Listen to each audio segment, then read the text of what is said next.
सभी साथियों को नमस्कार। जय RCM. My self Ganpat Girdhar from Jind Haryana. आप सभी का आज की इस मीटिंग में स्वागत है। जैसा कि आप सभी जानते हैं, हमारी ये मीटिंग कई वर्षों से लगातार चलती आ रही है और हम आपको नए नए प्रोडक्ट की जानकारी देते हैं। आज भी हमारी मीटिंग स्पेशल रहेगी, विशेष रहेगी। तो आज की हमारी मीटिंग में विशेष जो ट्रेनर आ रहे हैं, बहुत ही शानदार जानदार मीटिंग रहेगी। तो आइए हम सब देखते हैं आज की मीटिंग। तैयारी चल रही है। हम कुछ मार्ग ढूंढने की ओर चल पड़े हैं। एक कहानी है, छोटी सी, बहुत पुराने समय की बात है। हजारों साल पहले एक बहुत ही दयालु राजा थे।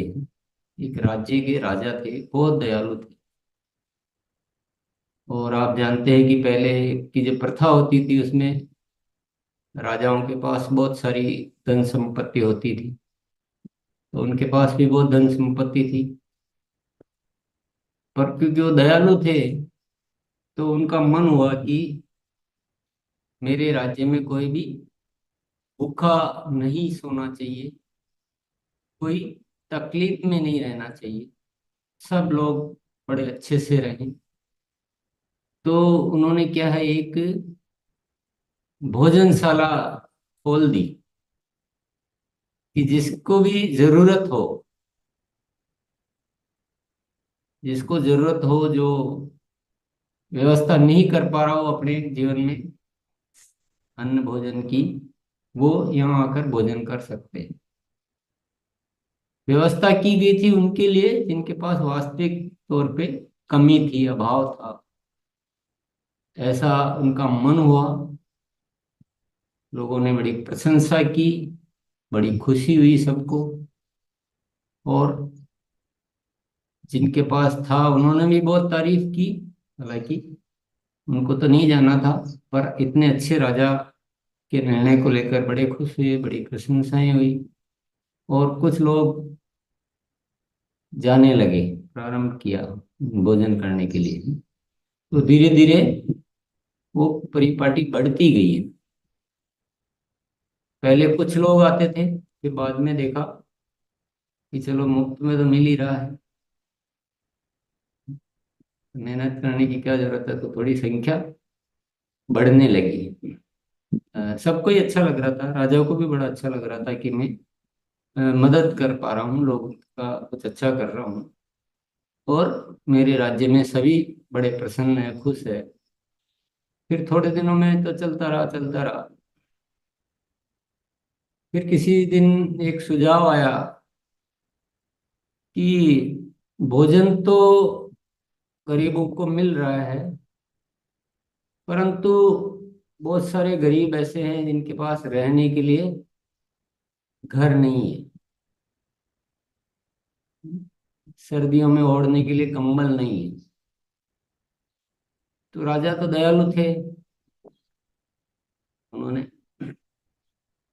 ऐसे ऐसे कुछ बना दिए भवन, कुछ घर, जिसमें जिसके पास घर नहीं हो आके रहो, जिनके पास कंबल नहीं थे उनको कंबल बांटे गए। ऐसे चल रहा था सिलसिला। और सभी राजा की जय जयकार होने लगी और राजा का सम्मान बहुत बढ़ गया कि इतने अच्छे राजा, पूरे देश में चर्चा। परंतु मुफ्त का लुटाते लुटाते धीरे धीरे खजाना तो खाली होने लगा। खजाना खाने खाली होने लगा। इधर चल रहा था सब कुछ, इधर राजा को अचानक से कोई बीमारी हुई और उनका देहांत हो गया। और जैसा एक सिस्टम होता है, राजा का पुत्र था, जवान, 20-25 साल की उम्र का, उसको राजगद्दी मिल गई। उन्होंने वो कार्य संभालना शुरू किया। देखा कि सब कुछ बहुत अच्छा तो चल रहा है, पर राज्य का खजाना जो है पूरा खाली हो गया। जो पहले अकूत खजाना हुआ करता था, बहुत धन संपत्ति रहती थी राजा के पास, पर अभी तो बिल्कुल खाली है और खाली होता जा रहा है। और उसने अपने मंत्री गणों से हिसाब लगवाया कि अगर इसी तरह से ये जो खर्चा है ये तो चलता रहा और इनकम तो जो है जो ही है, तो आने वाले समय में क्या होगा। तो मंत्रियों ने बना के दिया कि आने वाले समय में तो शायद हमें अपना महल भी बेचना पड़ेगा या कुछ कर्जा लेना पड़ेगा अन्य राज्यों से। ऐसी बहुत स्थिति बड़ी गंभीर है, और लोग जो है वो बढ़ते जा रहे हैं, मुफ्त में खाने वाले और मुफ्त में रहने वाले। उधर तो लोग बढ़ते जा रहे हैं, इधर खजाना खाली होता जा रहा है। स्थिति बड़ी गंभीर है। तो क्या किया जाए, क्या उपाय किया जाए? तो क्या क्यों हुआ ऐसा? जब इतना अच्छा सब कुछ था तो ऐसा क्यों हुआ? तो थोड़ा रिसर्च करके आओ, थोड़ा विश्लेषण करके लाओ, ये रिपोर्ट लाओ मेरे सामने कि ऐसा ये सब कुछ क्यों हो गया। जब इतना अच्छा राज्य था, इतना धन संपत्ति था, सब कुछ ठीक था, ऐसा क्यों हुआ? और मेरे तो पिताजी इतने, जिसकी पूरे देश में जो है जय जयकार हो रही है, इतने अच्छे, जिसका सब गुणगान कर रहे हैं, फिर ये क्या हुआ? तो सर्वे किया गया, रिसर्च किया गया, एनालिसिस किया गया, तो रिपोर्ट बन के आई कि लोगों में जो है वो मुफ्त में खाने की इतनी आदत बढ़ गई कि लोग राज्य में जो है वो काम करने का प्रैक्टिस ही छूट गया और आलसी हो गए ना।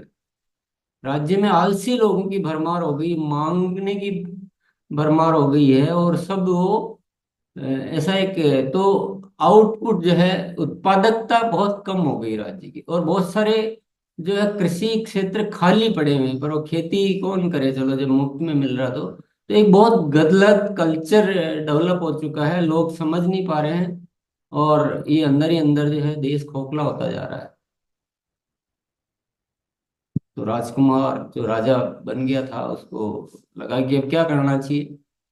तो बोले ये जो मुफ्त खोरी है जो है ना, ये बंद कर देनी चाहिए। ये तो सबको घोषणा कर दी गई भी, आप ये 1 महीने के भीतर भीतर आप सब अपनी व्यवस्थाएं कर लीजिए, ये आगे अभी चलने वाला नहीं है। राज्य में अब खजाना नहीं बचा है तो ये नहीं चल पाएगा। तो घोषणा कर दी गई कि 1 महीने बाद सब ये बंद होगा, तो आप अपना अपना जो भी व्यवस्था है वो कीजिए। क्या हुआ? विद्रोह हो गया बहुत बड़ा। पूरे राज्य की जनता जो है वो हड़ताल पर उतर गई। पूरा सेना और उनके आपस में जो है वो युद्ध जैसा छिड़ गया। वो आके किले पर आक्रमण, मतलब एक वो इकट्ठे हो रहे हैं, वो हाय हाय कर रहे हैं वो राजा कि हाय हाय कितना खराब है ये है वगैरह। तो क्या किया जाए? कुछ समाधान नहीं निकल रहा, बहुत दिनों तक चलता रहा। समझाया गया कि आपके भले के लिए, ये जो जिस तरह से चल रहा है तो हम बर्बाद तो हो ही चुके हैं, पूरे बर्बाद हो जाएंगे, कहीं के नहीं रहेंगे, इसके लिए किया गया। पर किसी को समझ में नहीं आया, क्योंकि मुफ्त में खाने की जब आदत पड़ जाती है इंसान को, तो उसको कुछ समझ में नहीं आता है, उसकी दुर्गति निश्चित है। पर किसी को समझ में नहीं आ रहा था, विद्रोह बढ़ता जा रहा था, और अल्टीमेटली ये हुआ कि वो जो राजा था वो भी थक गया, हार गया। वो देखा ये कौन सा जीवन है, मेरा तो ऐसे ही ठीक था, मेरे को नहीं चाहिए ऐसा राज्य वाज्य। तो उसने वो इस्तीफा दे दिया कि मुझे रहना ही नहीं है, और इस्तीफा दे दिया। तो वो जो विद्रोह करने पब्लिक आई थी, उनमें से एक लीडर है जो उसको राजा बना दिया गया।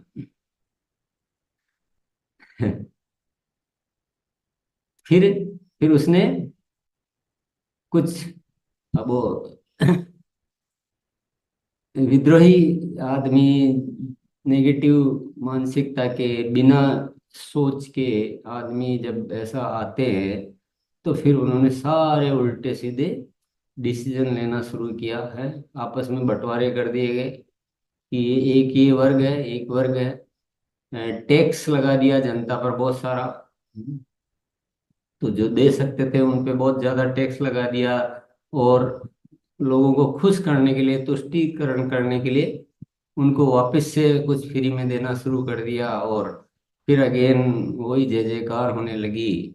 और ऐसे ही कुछ चलते चलते, अब इस कहानी को मैं बहुत ज़्यादा लंबा नहीं ले जाना चाहूँगा, पर फिर वो कभी वो लीडर आ रहा है, फिर वो दूसरा लीडर आके बोल रहा है कि नहीं, ये जो आपको मुफ्त में दे रहा है तो बहुत कम है, अब की बार मेरे को चुनो, मैं आपको इससे ज़्यादा मुफ्त में दूंगा।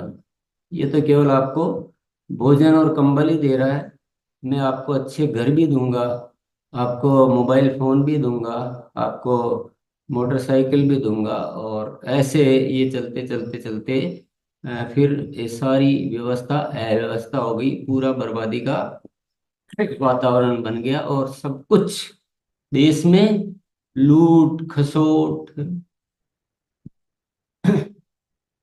क्योंकि वो सर जो राज्य ही ऐसा हो गया, और उसके चापलूस करता ऐसे पैदा हो गए, उनको पूरी छूट है कि जाओ तुम कुछ भी करो, जनता को लूटो। और अब मुझे कुछ कहने की जरूरत नहीं है कि क्या होता है, पर सत्य क्या है? सत्य क्या है कि जब इंसान को मुफ्त में खाने की,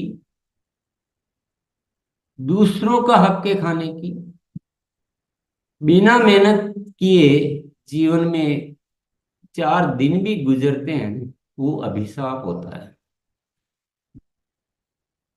बिना संघर्ष किए जिसको जीवन जीना पड़ जाता है, वो अच्छा नहीं है, वो बहुत बुरा है।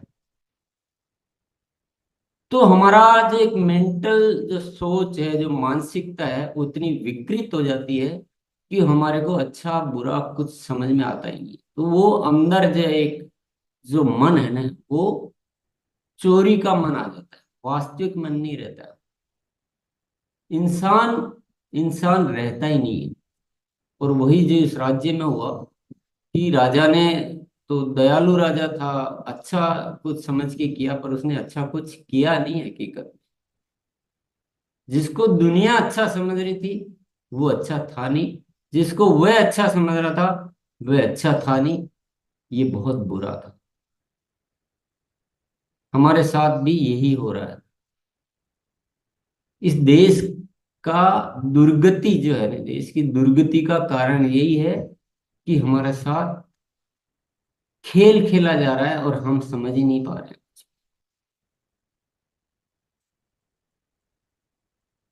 हम समझ ही नहीं पा रहे हैं कुछ। और आरसीएम ने एक नया रास्ता दिया है कि मेहनत करो, कठिन काम करो, आसान मत करो, संघर्ष करो जीवन। तो आपका अंदर का मानव जो है वो जागृत होगा, और आप सब कुछ कर सकते हो। मुफ्त का खा के जो उस राज्य में थे तो भोजन कर सकते थे, रह सकते थे जैसे तैसे, लेकिन जो मेहनत करके करता तो वहां पर भी उस राज्य में भी धनी लोग थे जो मुफ्त का नहीं खाते थे, जो मेहनत करते थे। तो मुफ्त में तो जीने का सहारा मिल सकता है, लेकिन मेहनत करोगे तो असली जीवन मिल सकता है। और असली जीवन खुद की मेहनत से मिल सकता है, पराये सहयोग से नहीं मिल सकता।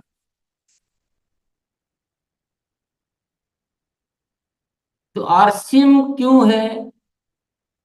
आरसीएम इसलिए है कि हम मेहनत करना सीखें, हम अंदर से प्रेरित हों, हम अपने जीवन की वास्तविकता को समझें कि हम धरती पर आए पुरुषार्थ करने के लिए, भीख मांगने के लिए नहीं आए। और ये हमारी जो आदतें पड़ गई है, और हमें जो मिसगाइड किया जा रहा है, हमें जो दिग्भ्रमित किया जा रहा है, सबके अपने अपने स्वार्थ है, सबकी अपनी अपनी व्यवस्थाएं हैं, सबकी अपनी अपनी मजबूरी है, पर आपकी कौन सी मजबूरी है? आप क्यों किसी की बातों में आते हो? मैं आपको कहना चाहता हूं, अगर आपको गैस सिलेंडर में सब्सिडी मिलती है, मैं कहता हूं मत लो। आपको बिजली मुफ्त में मिलती है, मत लो, मना कर दो, नहीं चाहिए हमें। आपको अनाज मुफ्त में मिलता है, आपको और कोई मिलता है, कभी मत लो। मैं आपको गारंटी देता हूं, अगर आप जिस दिन ये चीजें छोड़ना सीखोगे, छोड़ोगे कितने की आप, 1,000 रुपए की, 2,000 रुपए की, लेकिन आप प्राप्त करोगे वह करोड़ों की दौलत के समान होगा वो, क्योंकि आपका आत्मसम्मान को कोई चुरा के ले जा रहा है और आप आत्मसम्मान बेचे जा रहे हो।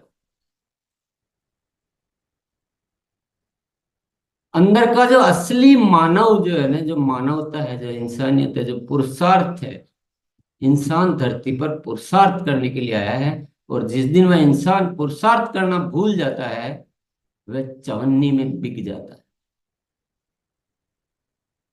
वो बेमोल हो जाता है,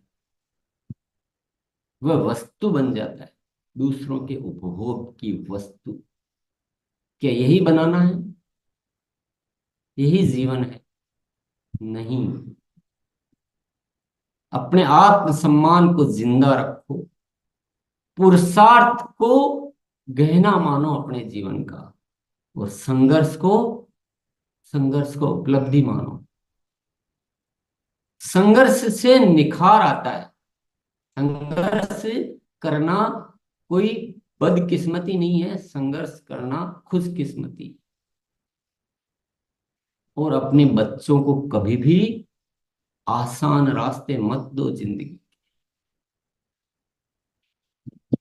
खुद को संघर्ष करने दो। आपके पास कितना भी हो, उनको आसान रास्ता मत दो।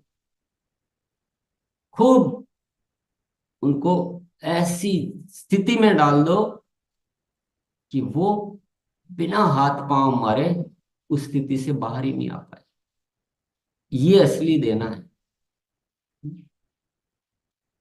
पढ़ा लिखा के एक सरकारी नौकरी, ऐसी नौकरी दिला दो जहां मुफ्त का मिल जाए, ये पूरा देश जो है इंतजार कर, कि करना ना पड़े, बस बैठे बैठे खाने को मिल जाए और रिश्वत मिल जाए और जीवन चल जाए। ये क्या आकांक्षा है? ये कौन सी तमन्ना लेके इस धरती पर इंसान जी रहा है? जरा ख्याल कीजिए, जरा अपने जमीर को जागृत कीजिए। अगर आप 2 भाई हो, 4 भाई हो, और आपको पिता की पैतृक धन संपत्ति में बंटवारे की बात आती है, तो या तो आप कह दीजिए कि मुझे नहीं चाहिए, आप 3 रख लीजिए, आप दोनों रख लीजिए, और या फिर आपकी इच्छा हो तो थोड़ा बहुत दो, जो मुझे मंजूर है, मुझे नहीं तो समझना है। अगर ये आप छोड़ना सीखोगे ना, तो आपको वो मिलेगा जो आप शायद, मतलब आप जिसको आपने जीवन में देखा ही नहीं। यहाँ तो उल्टा है। यहाँ भाई का भाई बराबर भी हो रहा है, तो उसको लग रहा है कि मेरा, बोले मैं बड़ा हूं, मैंने मेहनत ज्यादा की है, मैंने तो कमाया है, तो मुझे ज्यादा हिस्सा मिलना चाहिए। कोई किस लिए लड़ रहा है, कोई किस लिए लड़ रहा है, बोले मुझे वो मकान चाहिए। अरे पूरे देश में करोड़ों मुकदमे जो है भाइयों की लड़ाई के चल रहे हैं। लड़ने के लिए पुरुषार्थ है हमारे अंदर, लड़ने के लिए बहुत एनर्जी है, लड़ने के लिए बहुत तिकड़म तरकीबें है, लेकिन पुरुषार्थ करते समय तो हम अपने आप को सरेंडर कर देते हैं कि मुझे नहीं आता है, मुझसे नहीं होता है, मैं नहीं सीख सकता। लड़ना सीख सकते हो, छीनना सीख सकते हैं, मांगना सीख सकते हैं। पुरुषार्थ करने की बात आती है तो हाथ सरेंडर कर।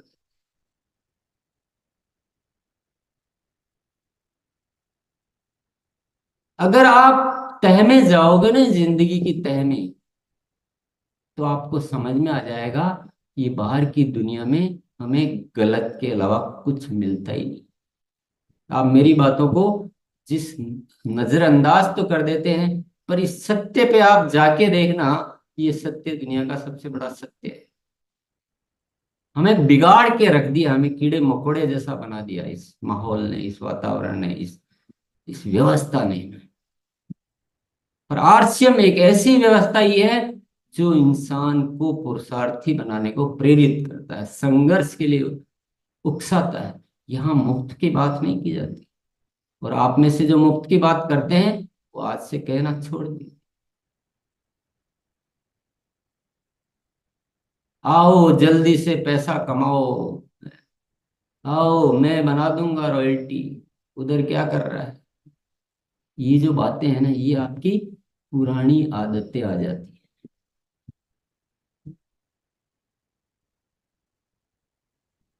कठिन काम करो।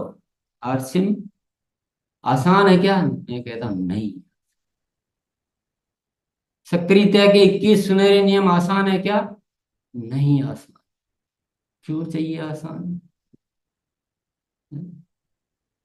बर्बाद होना है इसलिए चाहिए आसान। जीवन को विकृत करना है,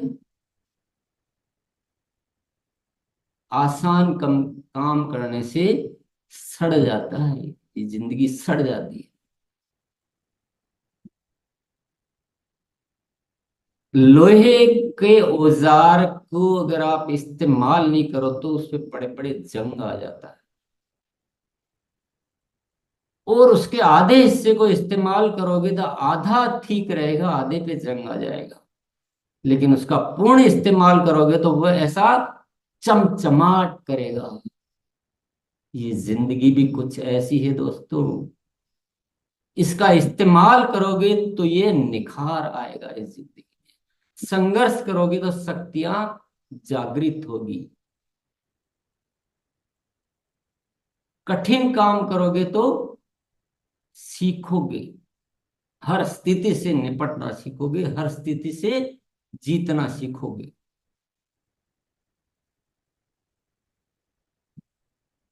तो वास्तविकता क्या है?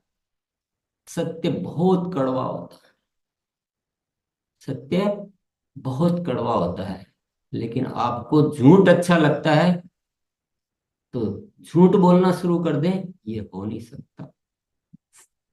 सत्य का पुजारी दूसरों को खुश किसमें मिलती है, उसकी तारीफ किसमें होती है, वह चिंता नहीं करता है। सत्य का पुजारी सत्य ही बोलता है। दुनिया माने न माने, दुनिया सुने न सुने, सत्य सत्य है। और मैं जो बोल रहा हूं इस सत्य में कोई माई का लाल इनकार नहीं कर सकता।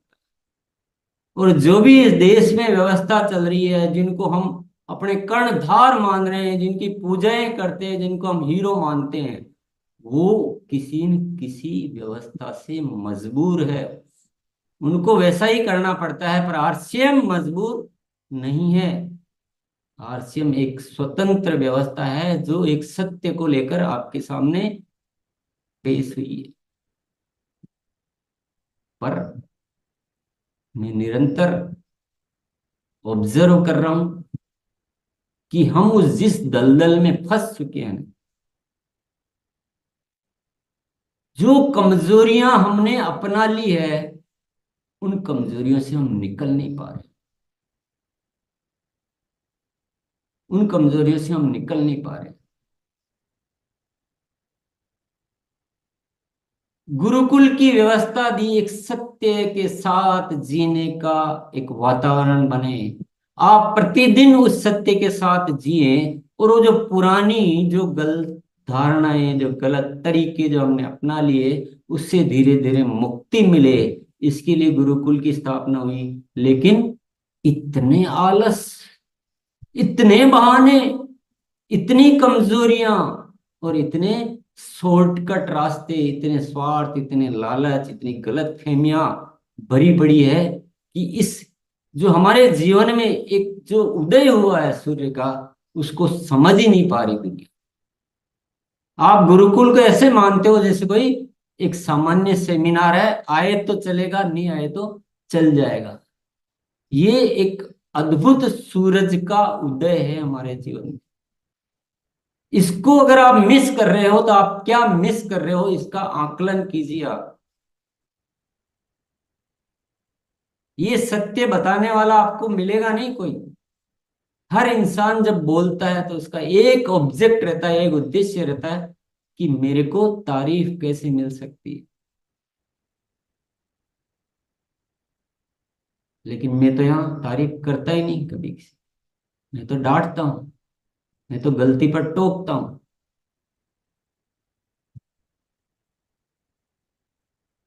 तो साथियों, वाकई में कुछ करना है तो पहले तो राह बदलनी पड़ेगी। आप गलत राहों पे, गलत सोच के साथ, गलत तरीकों से, गलत आदतों से और बहानों से जिंदगी को चलाते रहेंगे तो आपके सामने ये सत्य की जो राह है ना, ये यूं ही गुजर जाएगी और हम यूं ही देखते रह जाएंगे। वही बर्बादी के मंजर यूं ही चलते रहेंगे।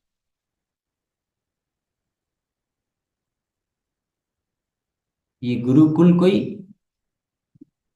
सामान्य चीज नहीं है।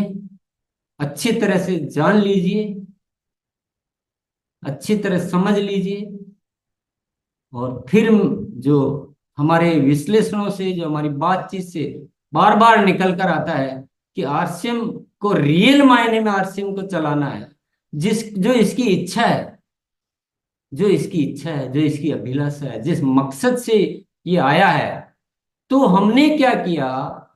हमने क्या किया? इसके सारे मकसद को भंग कर दिया, तोड़ मरोड़ के ऐसा पेश कर दिया, सारे रास्ते बदल दिए, सारे तरीके अपने अपने तरीके से हम इसको चलाने की कोशिश कर रहे हैं। और यहां भी वही लालच, वही धोखा, वही स्वार्थ इसमें भी लाके रख दिया। और मैं पुकार रहा हूं, मैं चिल्ला कर आह्वान कर रहा हूं, रोज पुकार पुकार कर आवाजें लगा रहा हूं कि भैया, अगर सही करना तो आओ अपन साथ बैठे और रोज एक अपने मानसिकता को एक खुराक दें, अपने मन को एक खुराक दें। क्योंकि मैंने कई बार बोला है कि बदलाव छोटा नहीं है। ये कोई मामूली चीज नहीं है कि आपने दो लाइन बोलना सीख लिया और आपका काम हो गया। ये पहले, सबसे पहले है अंदर की सोच का बदलाव। मेरे कहने और आपके सुन लेने से बदलाव नहीं होता है। बदलाव के लिए एक यात्रा करनी पड़ती है, एक समय देना पड़ता है। क्योंकि ये बदलाव सदियों सदियों का है। जिस कहानी की मैंने चर्चा की, जिस सोच की मैंने चर्चा की, वो आज की सोच थोड़ी है। वो जन्मों जन्मों की सोच है। इसी तरह से हम जीते आए हैं, गलत तरीके से। पूरी मानवता खंड खंड हो चुकी है, बिखर चुकी है, पूरी धरती पर बिखर चुकी है। केवल आपकी और मेरी बात नहीं, पूरी मानवता समाप्त हो चुकी है। और आरसीएम चाहता है कि वह मानवता की पुनः स्थापना हो। ये कोई छोटा मोटा ऑब्जेक्ट है क्या? ये चार पैसे कमाने का साधन है क्या ये आरसीएम? आप समझ ही नहीं पा रहे हैं। समझने की कोशिश क्यों नहीं कर रहे हैं? कौन से जंग लग गए आपके विचारों? किसने आपकी इंसानियत को दफन कर दिया? फिर भी उन्हीं की सुने जा रहे हैं, उन्हीं के गुणगान कर रहे हैं। बहुत बड़ा प्रश्न है हमारे सामने। दोनों रास्ते आपके सामने हैं। एक आरसीएम का सच्चाई का रास्ता है, जो इस पूरी धरती को बदलना चाहता है, इस जीवन को बदलना चाहता है, सही मार्ग जो जीवन का होता है वो देना चाहता है, जहाँ मूल्य होते हैं, जहाँ पुरुषार्थ होता है। और दूसरा रास्ता है जो चल रहा है, चल ही रहा है, चले जाओ। आरसीएम में भी दो रास्ते कर दिए। और सच्चाई का रास्ता तो बड़ा कठिन होता है। देखिए, जो जैसा जी रहा है उसको उसी जीवन जीने दो, तो ये तो बहुत आसान है। ये तो कोई भी लालच चलता है दुनिया में, अपन भी लालच ही बेचो। इट इज वेरी इजी, बहुत सिंपल है। पूरी दुनिया लालच बेचती है। प्रोडक्ट बेचती है क्या कोई? कुछ नहीं बेचती। पूरी दुनिया लालच बेचती है, या आपका एक मन को उकसाती है, ऐसा कर ऐसा। उनको कोई मतलब नहीं, किसी को कोई मतलब नहीं है कि आपका जीवन में क्या होना चाहिए, आपका जीवन कैसे श्रेष्ठ होना चाहिए। किसको मतलब है? मुझे लगे, बताइए एक नाम। किसको? कोई लेना देना नहीं। और हम चुंगल में ऐसे फंस गए और ऐसे छोटी छोटी गलत फहमी में आ गए कि बातें समझ में ही नहीं आती। अरे हमें तो ऊपर वाले का उपकार मानना चाहिए कि जिसने आरसीएम बनाया और जिसने ऐसे विचार दिए जो हम उस दिशा में सोच पा रहे हैं, जो पूरी मानवता को पुनः जागृत करने के लिए, उस मानवता को इस धरती पर लाने के लिए अगर हम सोच पा रहे हैं, तो हमें तो कुर्बान हो जाना चाहिए कि ऊपर वाला जो हमें दे रहा हो तो किसी को दिया ही नहीं, और दिया भी होगा तो रास्ता नहीं दिया। और हमारे पास तो सोच भी है, रास्ता भी है। तो बदलाव करना पड़ेगा, उस तरीके को छोड़ना पड़ेगा, गुरुकुल में सबको लाना पड़ेगा। इट इज वेरी असेंशियल, इसके बिना हमारा कुछ भी नहीं हो सकता है। और जो साथी ये सोचते हैं कि एक दिन आखिर मैंने गुरुकुल की पूर्ति कर ली है, उस गलत फहमी को भैया किताब के पन्ने से फाड़ के फेंक देना। ये रोज का कार्यक्रम है। अगर रोज आपको जीने के लिए भोजन चाहिए ना, तो सही मानवता का रास्ता पकड़ने के लिए प्रतिदिन आपको उस वातावरण में रहना पड़ेगा। तब जाकर भीतर का बदलाव आएगा। कानों में तो बात सुन लेंगे, लेकिन जब भीतर का बदलाव, अभी बाहर जाएंगे ना, आपको फिर वही लालच, वही आलस्य, वही बहाने, ये इसने ये नहीं किया, वो नहीं सुन रहा, ये नहीं उठा, ये सब बाहर दुनिया। फिर आपको कोई आएगा, कुछ क्या सुना जाएगा, कोई क्या कह जाएगा, उल्टी सीधी बातें। तो अगर उस दलदल से आपको बाहर आना, तो रोज ये मानसिक खुराक हमको लेनी पड़ेगी, पड़ेगी, पड़ेगी। इसका कोई विकल्प इस धरती पर नहीं है।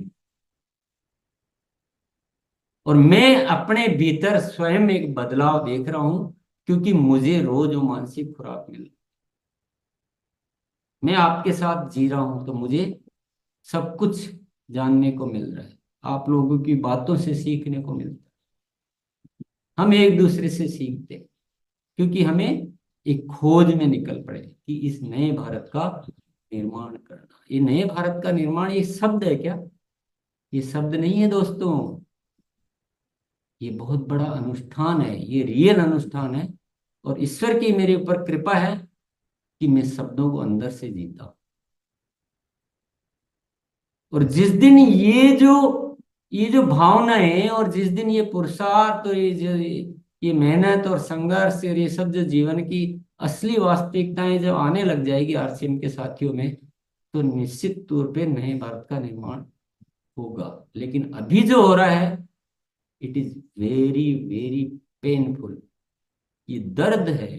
अभी जो हो रहा है वो खुशी की कोई बात नहीं, तारीफ का कुछ नहीं हो रहा। सब मिसगाइडेड है, भटके हुए हमसे। आपको सत्य अभी पता ही नहीं चल रहा, समझ में ही नहीं आ रहा। बहुत सारे साथियों को बोलते हैं, उनको समझ ही नहीं है, उनकी समझ इतनी भरी पड़ी है, इस सदियों सदियों से चल रहा, तो समझ हमारी क्या भर जाती है, भर इतनी भर जाती है, एक शब्द नहीं बदल पा रही। और बदल नहीं पा रहे ये बात नहीं है, उनको लगता है बदलने की जरूरत ही नहीं। बदलना कोई बहुत बड़ी बात नहीं, बहुत छोटी सी बात है। लेकिन सब हम होशियार हैं, डीसी तो पागल है, कुछ समझ में आता नहीं इनको, कुछ भी बोलते रहते हैं। ऐसे कोई चलता है क्या दुनिया? लालच के बिना कोई आता है क्या आरसी? सबकी अपनी अपनी सोच, अपने अपने तरीके, और इस आरसीएम को बना के रख दिया कबाड़े की दुकान। आप गलत करोगे तो मैं तारीफ तो नहीं करूंगा, ये उम्मीद करना मत, ये उम्मीद करना भी मत। क्योंकि मैं निकला हूं एक बहुत बड़े अभियान के लिए,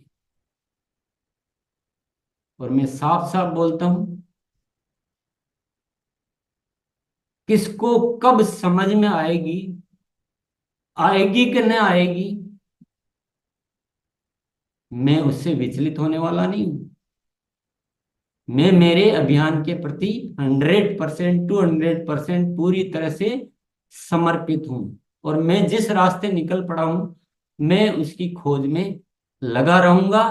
अगर आप साथ दोगे तो ये काम जल्दी होगा, और आप मुझसे और संघर्ष कराना चाहोगे, मुझे मंजूर है, मुझे कोई आपत्ति नहीं। मैं मेरे काम में पूरी तरह से कुर्बान हूँ। मुझे ऊपर वाले का आदेश है, मुझे ऊपर वाले की आज्ञा है, मैं और किसी की आज्ञा या कोई विचार सुनने वाला नहीं। It is very clear. और जब तक आप अपने उद्देश्य के प्रति 100% समर्पित नहीं होंगे तो आप उस तरह से भटकते रहोगे जैसे मैं बहुत सारे साथियों को भटकते हुए देख रहा हूं। यहाँ आएंगे यहाँ की सुन लेंगे, वहां जाएंगे वहां की सुन लेंगे, वहां जाएंगे वहां की सुन लेंगे, और ऐसे खींचड़ी बना के विचारों की और चल रहे हैं। कोई रास्ता ही क्लियर नहीं कर पा रहे कि किधर बढ़ना, क्या करना।